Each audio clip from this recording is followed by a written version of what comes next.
பயணம் வெகு இனிமையான பயணம். சிவன் நினைவாகிய பயணம் வெகு இனிமையான பயணம். ஆத்மாவின் பயணம் அன்பு வழி பயணம். ஆத்மாவின் பயணம் அன்பு வழி பயணம். சிவன் நினைவாகிய பயணம் வெகு இனிமையான பயணம்.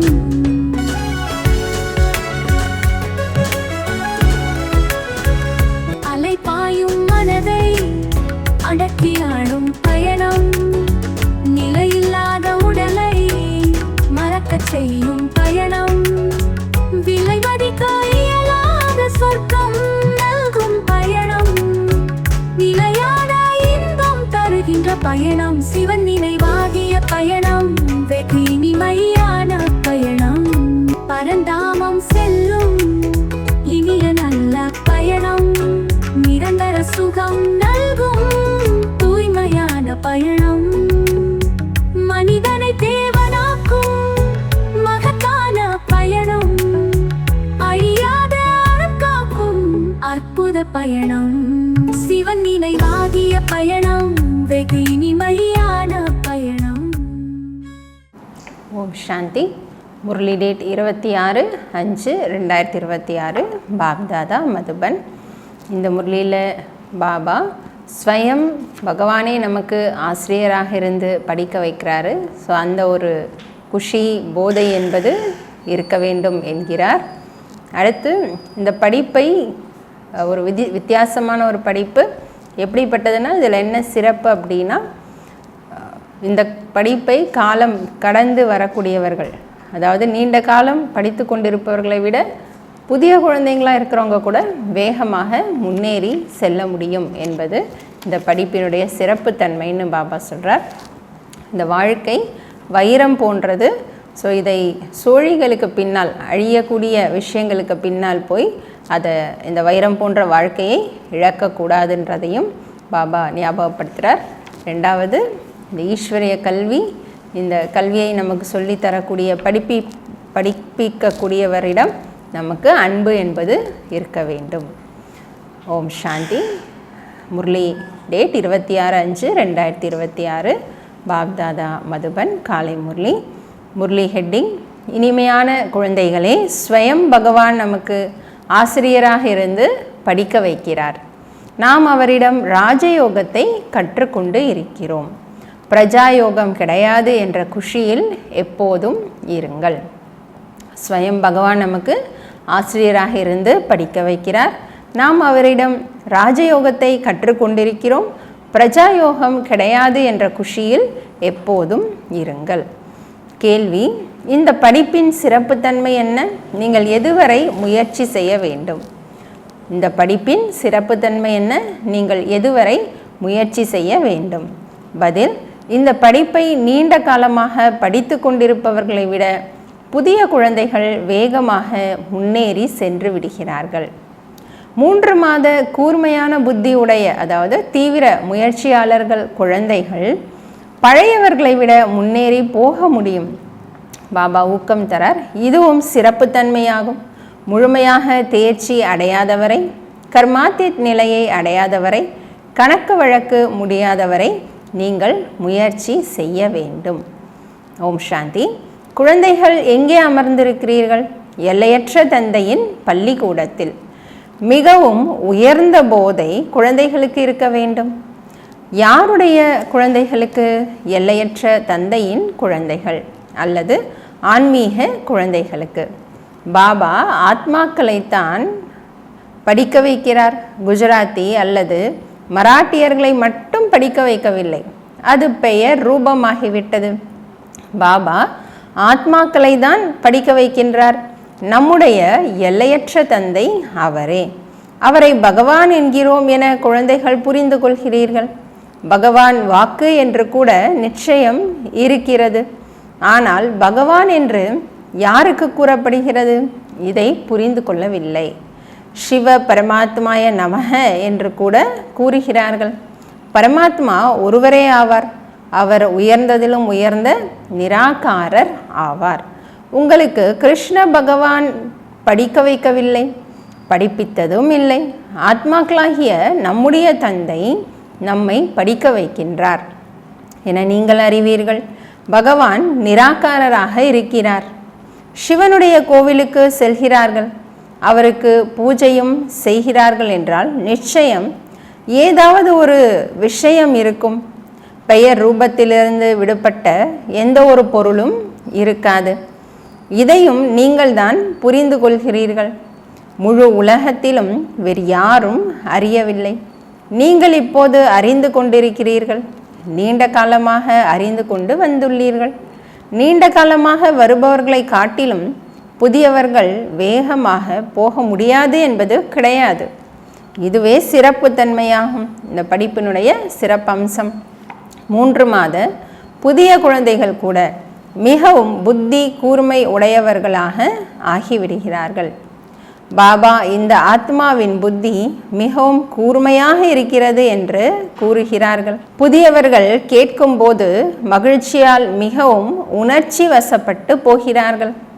அனைவருமே இறைவனுடைய மாணவர்கள். நிராகார் தந்தை ஞானக்கடல் படிக்க வைத்து கொண்டு இருக்கிறார். பகவான் வாக்கு என்று பாடப்பட்டிருக்கிறது. ஆனால் இப்போது அதை மறந்துவிட்டார்கள். சிலருடைய தந்தையே ஆசிரியராகவும் இருப்பார். லௌகீகத்தில் இவ்வாறும் சிலர் இருக்கிறார்கள். இதை குழந்தைகளாகிய நீங்கள் அறிகிறீர்கள். ஆனால் அவர் ஒரு பாடத்தை மட்டும் படிக்க வைப்பார். இன்னொரு பாடத்தை மற்றொரு ஆசிரியர்தான் படிக்க வைப்பார். இங்கேயோ பாபா அனைத்து குழந்தைகளுக்கும் ஆசிரியராக இருக்கிறார். இது அதிசயமான விஷயமாகும். நிறைய குழந்தைகள் இருக்கிறார்கள். சிவபாபா நம்மை படிக்க வைக்கின்றார் என்ற நிச்சயம் அவர்களுக்கு இருக்கின்றது. ஸ்ரீ கிருஷ்ணரை பாபா என்று கூற முடியாது. கிருஷ்ணரை டீச்சர், குரு என்றும் நினைக்க முடியாது. இங்கே நடைமுறையில் படித்து கொண்டிருக்கிறார். அந்த ஆத்மாவும் நடைமுறையில் படிச்சிட்ருக்கார். நீங்கள் பலவிதமான மாணவர்கள் அமர்ந்திருக்கிறீர்கள். நீங்கள் தேர்ச்சி அடையும் வரை பாபா ஆசிரியர் படிக்க வைக்கிறார். கர்மாத்தீத் நிலையை அடையும் வரை முயற்சி செய்ய வேண்டும். கர்மங்களின் கணக்கு வழக்குகளிலிருந்து விடுபட வேண்டும். உங்களுக்கு உள்ளுக்குள் மிகவும் என்ன இருக்கணும்? குஷி இருக்க வேண்டும். ஏன் குஷி இருக்கணுன்றார் பாபா? பாபா நம்மை இப்படிப்பட்ட உலகத்திற்கு அழைத்து செல்கிறார். குழந்தைகள் அமர்ந்திருக்கிறீர்கள். பரந்தாம நிவாசி பாபா வந்து நம்மை படிக்க வைக்கிறார் என நினைப்பது போன்று வேறெந்த பள்ளியிலும் எதுவும் இல்லை. இப்போது நீங்கள் இங்கே அமர்ந்திருக்கிறீர்கள் என்றால் நம்முடைய எல்லையற்ற தந்தை நமக்கு படிக்க வைப்பதற்காகவே வருகின்றார் என புரிந்து கொள்கிறீர்கள். எனவே உள்ளுக்குள் மிகவும் குஷி இருக்க வேண்டும். பாபா நமக்கு ராஜயோகத்தை கற்பித்து கொண்டிருக்கின்றார். இது பிரஜையாவதற்கான யோகம் கிடையாது, இது ராஜயோகம் ஆகும்.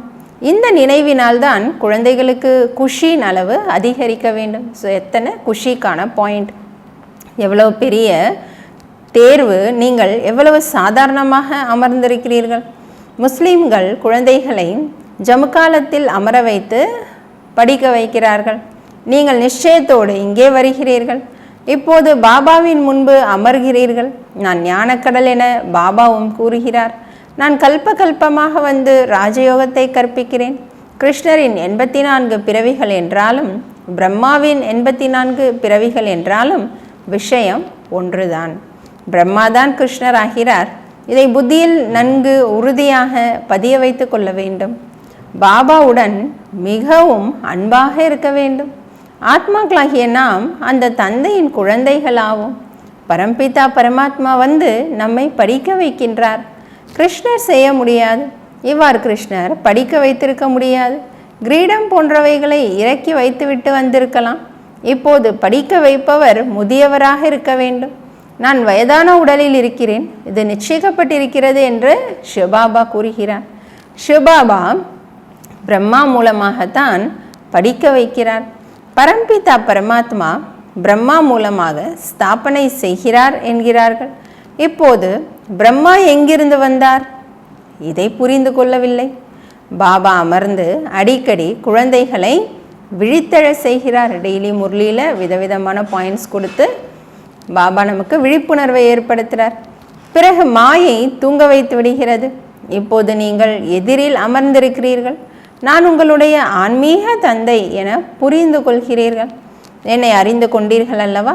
பரம்பிதா பரமாத்மா ஞானக்கடல், பதீத பாவனர், துக்கத்தை நீக்கி சுகமளிப்பவர் என பாடுகிறார்கள். கிருஷ்ணருக்கு ஒருபோதும் இவ்வாறு கூற முடியாது. அனைவரையும் ஒன்று சேர்த்து படிக்க வைக்க முடியாது. மதுபனில் முரளி நடக்கிறது. அது பிறகு அனைத்து சென்டர்களுக்கும் செல்கிறது. இப்போது நீங்கள் எதிரில் இருக்கிறீர்கள். போன கல்பத்தில் கூட பாபா இவ்வாறு படிக்க வைத்தார் என அறிகிறீர்கள். இதுவே கடந்து போன அதே நேரம் ஆகும். இப்போது மீண்டும் அது நிகழ்கிறது. பக்தி மார்க்கத்தின் விஷயங்களை இப்போது விட்டுவிட வேண்டும். இப்போது உங்களுக்கு ஞானத்தின் மீது அன்பு, படிக்க வைப்பவர் மீது அன்பு இருக்கிறது. சிலர் ஆசிரியரிடம் படிக்கும்போது அவர்களுக்கு பரிசு கொடுக்கிறார்கள். இந்த தந்தையோ அவரே பரிசளிக்கிறார். இங்கே வந்த குழந்தைகளை பார்க்கிறார். இவர்கள் நம்முடைய குழந்தைகள். குழந்தைகள் அனைவரும் 84 பிறவிகள் எடுப்பதில்லை. அதுவும் குழந்தைகளுக்கான ஞானமாகும். ஒரு சிலர் ஒரு பிறவியிலே கூட சுகதுக்கத்தை அனுபவித்து கடந்து விடுகிறார்கள். இப்போது நீங்கள் இந்த விஷயங்கள் அனைத்தையும் புரிந்து கொண்டீர்கள். இது மனித வம்சத்தின் குலமாகும். முதல் நம்பரில் பிரம்மா, சரஸ்வதி, ஆதிதேவ், ஆதிதேவி, பிறகு பல தர்மங்கள் உருவாகி கொண்டே போகிறது. அவர் அனைத்து ஆத்மாக்களுக்கும் விதையாவார். மற்ற அனைத்தும் இலைகளாகும். பிரஜாபிதா பிரம்மா அனைவருக்கும் தந்தையாவார். இச்சமயம் பிரஜாபிதா இருக்கிறார். இவர் அமர்ந்து சூத்ரனிலிருந்து மாற்றி பிராமணன் ஆக்குகிறார். இவ்வாறு யாரும் செய்ய முடியாது. பாபாதான் உங்களை சூத்ரனிலிருந்து பிராமணனாக்கி பிறகு தேவதையாக மாற்ற படிக்க வைத்து கொண்டு இருக்கிறார். இதுவே சகஜ ராஜயோகத்தின் படிப்பாகும். ராஜா ஜனகர் கூட நொடியில் ஜீவன் முக்தி அடைந்தார், அதாவது சொர்க்கவாசி ஆகிவிட்டார். மனிதர்கள் பாடிக்கொண்டே இருக்கிறார்கள், ஆனால் புரிந்து கொள்ள முடியவில்லை. குழந்தைகளே, இப்போது ஆத்ம உணர்வுடையவர் ஆகுங்கள் என பாபா கூறுகிறார். நீங்கள் அசரீரியாக வந்தீர்கள், பிறகு சரீரத்தை எடுத்து நடித்தீர்கள். சரியாக 84 பிறவிகள் எடுக்கிறீர்கள். பாபா உண்மையானவர். அவர் சத்தியமானதை தான் தெரிவிக்கிறார். ராஜ்யம் அல்லவா? ராஜயோகத்தை வேறொருவர் கற்பிக்க முடியாது. இப்போது நீங்கள் முள்ளிலிருந்து மலராகி கொண்டிருக்கிறீர்கள். முள் மற்றும் மலர் என்று எதை கூறுகிறோம்? இதை கூட இப்போது நீங்கள் புரிந்து கொண்டுள்ளீர்கள். இது மோசமான முட்களின் உலகமாகும். நாம் 84 பிறவிகளின் சக்கரத்தில் சுழன்று நரகவாசி ஆகியிருக்கின்றோம். மீண்டும் உலகின் வரலாறு புவியியல் ரிப்பீட் ஆகும். நாம் மீண்டும் சொர்க்கவாசியாக கண்டிப்பாக மாறுவோம். கல்ப கல்பமாக நாம் மாறுகிறோம். ஒவ்வொரு நொடியும் இதை நினைவில் வைத்து கொள்ள வேண்டும். மேலும் ஞானத்தை புரிய வைக்க வேண்டும்.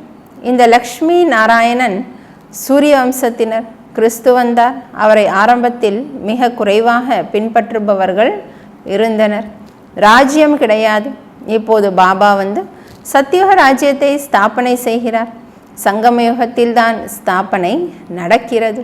இதுவே உண்மையிலும் உண்மையான கும்பமேளா என்பது உங்களின் புத்தியில் இருக்கிறது. ஆத்மாக்கள் பலர் இருக்கிறார்கள். பரமாத்மா ஒருவரே ஆவார். பரமாத்மா தந்தை தூய்மை ஆக்குவதற்காக குழந்தைகளிடம் வருகிறார். இதற்கு தான் சங்கமயுகம் கும்பமேளா என்று கூறப்படுகிறது. இப்போது உங்களுக்கு ஞானத்தின் 3ஆம் கண் கிடைத்திருக்கிறது. தந்தை வந்து சொர்க்கவாசியாக மாற்றுகிறார். பிறகு நரகம், பழைய உலகத்தின் அழிவு நிச்சயம் நடக்க வேண்டும். கல்பகல்பமாக விநாசம் நடக்கிறது. புதியதிலிருந்து பழையது, பழையதிலிருந்து புதியதாகிறது. இது நிச்சயம் நடக்கும். புதியது ஸ்வர்க்கம், பழையது நரகம் என கூறப்படுகிறது. இப்போது மனிதர்களின் எண்ணிக்கை அதிகரித்து கொண்டிருக்கிறது. தானியம் கிடைக்கவில்லை என்றால் நான் நிறைய உற்பத்தி செய்வோம் என நினைக்கிறார்கள். ஆனால் குழந்தைகள் எவ்வளவு பேர் பிறந்து கொண்டே இருக்கிறார்கள். எங்கிருந்து தானியத்தை கொண்டு வருவார்கள்? இப்போது குழந்தைகளாகிய உங்களை பொறுத்தவரை இந்த முழு உலகமும் அழிய போகிறது என்பது மகிழ்ச்சி அளிக்கக்கூடியது ஆகும். மனிதர்களுக்கு இந்த ஞானம் பிடிக்கிறது, ஆனால் புத்தியில் எதுவும் பதிவதில்லை. நரகத்திற்கு பிறகு சொர்க்கம் வரும் என்பது உங்களுடைய புத்தியில் இருக்கிறது. சத்தியுகத்தின் தேவி தேவதைகள் வாழ்ந்திருந்து போய்விட்டனர். இந்த லக்ஷ்மி நாராயணன் பாரதத்தின் அதிபதியாக இருந்தார். சித்திரங்கள் இருக்கின்றது. சத்யுகத்தில் ஆதி சனாதன தேவி தேவதா தர்மம் இருந்தது. இப்போது தன்னை தேவதா தர்மம் என கூற முடியாது. அதற்கு பதிலாக ஹிந்து என கூறிக்கொள்கிறார்கள். நாம் இப்போது இவ்வாறு மாறிக்கொண்டிருக்கிறோம் என குழந்தைகள் அறிகிறார்கள். பாபா இந்த உடல் மூலமாக படிக்க வைத்து கொண்டு இருக்கிறார். இல்லையெனில் நான் உங்களை எப்படி படிக்க வைப்பேன் என்று பாபா கூறுகின்றார். ஆத்மாக்களைத்தான் படிக்க வைக்கிறார். ஏனென்றால் ஆத்மாவில் துரு படிந்திருக்கிறது. இப்போது நீங்கள் உண்மையான தங்கமாக மாற வேண்டும். சத்தியுகத்திலிருந்து திரேதாயுகத்திற்கு வந்தீர்கள். அதாவது வெள்ளியின் துரு பிடித்ததால் சந்திரவம்சமாகிறீர்கள். சத்தியுகத்தில் பொன் யுகத்தில் இருந்தீர்கள். நீங்களே பிறகு கீழே இறங்குகிறீர்கள். பிறகு வளர்ச்சி அடைகிறது. இப்போது நாம் தங்கம், வெள்ளி, செம்பு, இரும்பு ஆகிய யுகங்களில் 84 சக்கரத்தை சுழன்று விட்டோம் என்பது புத்தியில் இருக்கிறது. பலமுறை இந்த நடிப்பை நடித்திருக்கிறோம். இந்த நடிப்பிலிருந்து யாரும் விடுபட முடியாது. அவர்கள் எங்களுக்கு மோட்சம் வேண்டும் என்கிறார்கள். ஆனால் உண்மையில் உங்களுக்கு தான் துன்பமாக இருக்க வேண்டும். நீங்கள் தான் 84 சக்கரத்தில் வந்துள்ளீர்கள். வருவது போவது என்பது நடந்து கொண்டிருக்கிறது. இதிலிருந்து நாம் ஏன் விடுபட்டு விடக்கூடாது என மனிதர்கள் நினைக்கிறார்கள். ஆனால் அவ்வாறு நடக்காது. நீங்கள் மோட்சத்தை பெறுவீர்கள் என குருக்கள் சொல்லிவிடுகிறார்கள். பிரம்மத்தை நினைத்தால் பிரம்மத்தில் கலந்து விடலாம் என்கிறார்கள். பாரதத்தில் தான் பல வழிமுறைகள் இருக்கின்றது. வேற எந்த கண்டத்திலும் இவ்வாறு கிடையாது. நிறைய வழிகள் இருக்கின்றது. ஒன்று இன்னொன்று போன்று கிடையாது. ரித்தி சித்தி கூட நிறைய கற்கிறார்கள். சிலர் குங்குமப்பூ வரவழைக்கிறார்கள், சிலர் வேறு. இதில் மனிதர்கள் மிகவும் மகிழ்ச்சி அடைகிறார்கள். இது ஆன்மீக ஞானமாகும். ஆன்மீக தந்தை ஆத்மாக்களாகிய நமக்கு தந்தை என நீங்கள் அறிகிறீர்கள். ஆன்மீக தந்தை ஆத்மாக்களுடன் பேசுகிறார். சத்யநாராயணனின் கதையை கூறுகிறார் அல்லது அமர கதையை கூறுகிறார். இதன் மூலம் அமர உலகத்திற்கு அதிபதி ஆக்குகிறார். நரனிலிருந்து நாராயணன் ஆக்குகிறார். பிறகு சோழியைப் போல மாறிவிடுகிறார்கள். இப்போது வைரம் போன்று விலை மதிப்பற்ற பிறவி உங்களுக்கு கிடைத்திருக்கிறது. பிறகு சோழிகளுக்கு பின் சென்று ஏன் இழக்கிறீர்கள்? வைரம் மாதிரி அவ்வளோ ஒரு உயர்ந்த பிறவி கிடைச்சிருக்கு. ஸோ அழியக்கூடிய பொருளுக்கு பின்னாடி போய் ஏன் அந்த வைரம் போன்ற உயர்ந்த பிறவியை இழக்கணும்? இந்த உலகம்தான் இன்னும் எவ்வளவு வருடம் இருக்கும்? எவ்வளவு சண்டை சச்சரவுகள் நடந்து கொண்டிருக்கிறது? அனைத்தும் முடிந்து போகும். மரணம் எதிரில் இருக்கிறது. பிறகு இத்தனை லட்சம் கோடியை யார் உட்கார்ந்து சாப்பிடுவார்கள்? ஏன் இதை பயன்படுத்தக்கூடாது? இந்த ஆன்மீக கல்லூரியை திறந்தால் மனிதர்கள் சதா ஆரோக்கியமாகவும் செல்வந்தராகவும் மகிழ்ச்சியாகவும் மாறிவிடுவார்கள். மருத்துவமனை மற்றும் பல்கலைக்கழகம் இரண்டும் இணைந்ததாகும். ஆரோக்கியம், செல்வம், மகிழ்ச்சியும் இருக்கிறது. பாபா என்னுடைய ஒவ்வொரு சேவா ஸ்தானத்தையும் பாபா என்ன சொல்றார்? மருத்துவம் மற்றும் பல்கலைக்கழகம். உண்மையில் யோகத்தினால் ஆயுள் அதிகரிக்கிறது. நீங்கள் எவ்வளவு ஆரோக்கியமாக மாறுகிறீர்கள். குபேரனின் பொக்கிஷம் கிடைக்கிறது. அல்லாஹ் அலாவுதீனின் நாடகத்தை கூட காண்பிக்கிறார்கள். அல்லாஹ் ஆதி சனாதன தேவி தேவதா தர்மத்தை ஸ்தாபனை செய்கிறார். அதில் நிறைய சுகம் இருக்கிறது என நீங்கள் அறிகிறீர்கள். பெயரே சொர்க்கமாகும். நீங்கள் சாந்தி தாமத்தில் வசிக்கக்கூடியவர்கள். பிறகு நீங்கள் முதலில் சுகதாமத்தில் வந்தீர்கள். பிறகு 84 பிறவிகள் எடுத்து கீழே விழுந்து விட்டீர்கள். கல்பமாக நான் குழந்தைகளாகி உங்களுக்கு இவ்வாறு வந்து புரிய வைக்கிறேன். நீங்கள் உங்களின் பிறவிகளை பற்றியும் அறியவில்லை. நான் உங்களுக்கு தெரிவிக்கிறேன். நீங்கள் 84 பிறவிகள் எடுத்துள்ளீர்கள். இந்த உடல் பதீத்தமாக இருக்கிறது. ஆத்மாவும் தமோப்பிரதானமாகிவிட்டது. பாபா சரியானதைத்தான் கூறுகிறார். பாபா ஒருபோதும் தவறானவற்றை கூறுவது கிடையாது. அவரே சத்தியமானவர். சத்யுகம் நிர்விகார உலகமாகும், சரியான உலகமாகும். பிறகு ராவணன் தவறானவற்றை உருவாக்குகிறான். இது பொய்யான கண்டமாகும், பொய்யான மாயை, பொய்யான உடல் என பாடுகிறார்கள். எப்படிப்பட்ட உலகம்? இந்த முழு பழைய உலகமும் பொய்யானது. சத்யுகத்தில் உண்மையான உலகம் இருந்தது. உலகம் ஒன்றுதான், 2 உலகம் கிடையாது. புதியதிலிருந்து பிறகு பழையதாகிறது. புதிய கட்டிடம் பழைய கட்டிடத்தில் வித்தியாசம் இருக்கிறது. புதியதை உருவாக்கி தயார் செய்தால் புதியதில் சென்று விடுவோம் என நினைப்பார்கள். இங்கே கூட குழந்தைகளுக்காக புதிய கட்டடத்தை உருவாக்குகின்றார். நிறைய குழந்தைகள் வந்து போகிறார்கள். குழந்தைகளாகிய உங்களுக்கு நிறைய குஷி இருக்க வேண்டும். ஞானக்கடலாகிய என்னுடைய குழந்தைகள் அனைவரும் காம சிதையில் அமர்ந்து பாவம் ஒரேடியாக எரிந்து விட்டார்கள் என பாபா கூறுகின்றார். இப்போது மீண்டும் அவர்களை ஞான சிதையில் உட்கார வைக்கிறார். ஞான சிதையில் உட்கார வைத்து சொர்க்கத்திற்கு அதிபதியாக்குகின்றார். காம சிதையில் அமர்வதால் முற்றிலும் கருப்பாகிவிட்டனர். கிருஷ்ணருக்கு ஷியாம் சுந்தர் என பெயர் கொடுக்கப்பட்டிருக்கிறது. ஆனால் இதன் பொருளை யாரும் புரிந்து கொள்ளவில்லை.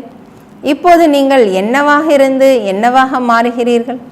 பாபா சோழியிலிருந்து வைரமாக மாற்றுகிறார் என்றால் அவ்வளவு கவனம் கொடுக்க வேண்டும். பாபாவை நினைக்க வேண்டும். நினைவினால்தான் நீங்கள் சொர்க்கத்திற்கு அதிபதி ஆவீர்கள். நல்லது. இனிமையிலும் இனிமையான காணாமல் போய் வெகு காலம் கழித்து கண்டெடுக்கப்பட்ட செல்லமான குழந்தைகளுக்கு தாயும் தந்தையுமாகிய பாப்தாதாவின் அன்பு நினைவுகள் மற்றும் காலை வணக்கம். ஆன்மீக குழந்தைகளுக்கு ஆன்மீக தந்தையின் நமஸ்காரம். ஆன்மீக தந்தைக்கு ஆன்மீக குழந்தைகளின் நமஸ்காரம். தாரணைக்கான முக்கிய சாரம்: இந்த வைரம் போன்ற விலை மதிப்பற்ற வாழ்க்கையை சோழிகளுக்கு பின்னால் சென்று இழக்கக்கூடாது. மரணம் எதிரில் நிற்கிறது. ஆகவே தன்னுடைய அனைத்தையும் ஆன்மீக சேவையில் பயன்படுத்த வேண்டும். 2வது பாயிண்ட்: படிப்பு மற்றும் படிக்க வைப்பவரிடம் உண்மையான அன்பு வைக்க வேண்டும். பகவான் நம்மை படிக்க வைக்க வருகின்றார். இந்த மகிழ்ச்சியில் இருக்க வேண்டும். வரதானம்: பிடித்து கொள்ளும் சக்தி மூலமாக தனது அசல் சம்ஸ்காரங்களை பிடித்து கொண்டு அதனை செயல்படுத்தி சக்திசாலி ஆகுக. பிடித்து கொள்ளும் சக்தி மூலமாக தனது அசல் சம்ஸ்காரங்களை பிடித்து கொண்டு அதனை செயல்படுத்தி சக்திசாலி ஆகுக. முயற்சிக்கான முக்கிய ஆதாரம் பிடித்து கொள்ளும் சக்தி. எந்த ஒரு விஷயத்தையும் ஸ்ட்ராங்காக பிடித்து கொள்ளக்கூடிய சக்தி. விஞ்ஞானம் முதன்மையான ஒளியை பிடித்து கொள்கிறதோ அவ்வாறே, எப்படி சயின்ஸ் விஞ்ஞானம் முதன்மையான ஒளியை பிடித்து கொள்கிறதோ அவ்வாறே நீங்கள் அமைதி சக்தியால் தனது முதன்மையான தெய்வீக சம்ஸ்காரத்தை பிடித்து கொள்ளுங்கள். அதற்காக எப்போதும் நான் தேவதையாக இருந்தேன், மீண்டும் மாறிக்கொண்டிருக்கிறேன் என்பதை நினைவில் வையுங்கள். எந்தளவு அந்த சம்ஸ்காரங்களை பிடித்து கொள்வீர்களோ அந்தளவு அதன் செயல் வடிவம் ஆவீர்கள். 5000 ஆண்டுகளின் விஷயம் நேற்றைய விஷயமாக மிக தெளிவாக அனுபவம் ஆக வேண்டும். தனது நினைவை அத்தகைய உயர்தரமாக தெளிவாக வைக்கும் போதே சக்திசாலி ஆவீர்கள். ஸ்லோகன்: பிராமண வாழ்வின் சுவாசமே குஷிதான். உடலே போனாலும் குஷி மட்டும் போகக்கூடாது. பிராமண வாழ்வின் சுவாசமே குஷிதான். உடலே போனாலும் குஷி மட்டும் போகக்கூடாது. அவ்யக்த சமிகை: சதா ஆடாத அசையாத ஒரே சீரான மனோநிலையை அனுபவம் செய்யுங்கள். ஒரு நொடியில் முடிவெடுப்பவர்கள் ஒருவருடையவராக ஆகி காரணத்தால் சதா ஏக்ரஸ் நிலையில் இருப்பர். மாறாக மெல்ல மெல்லமாக முடிவெடுப்பவர். ஒன்றுக்கு பதிலாக 2 படகில் கால் வைப்பவர். அவர்கள் எப்போதும் ஏதேனும் ஒரு குழப்பத்தால் ஏக்ரஸ் நிலை பெறுவது இல்லை. எனவே ஒரு நொடியில் முடிவெடுங்கள். உள்ளத்தை துண்டு போடாதீர்கள். ஓம் சாந்தி. சிவன் நினைவாகிய பயணம் வெகு இனிமையான பயணம்.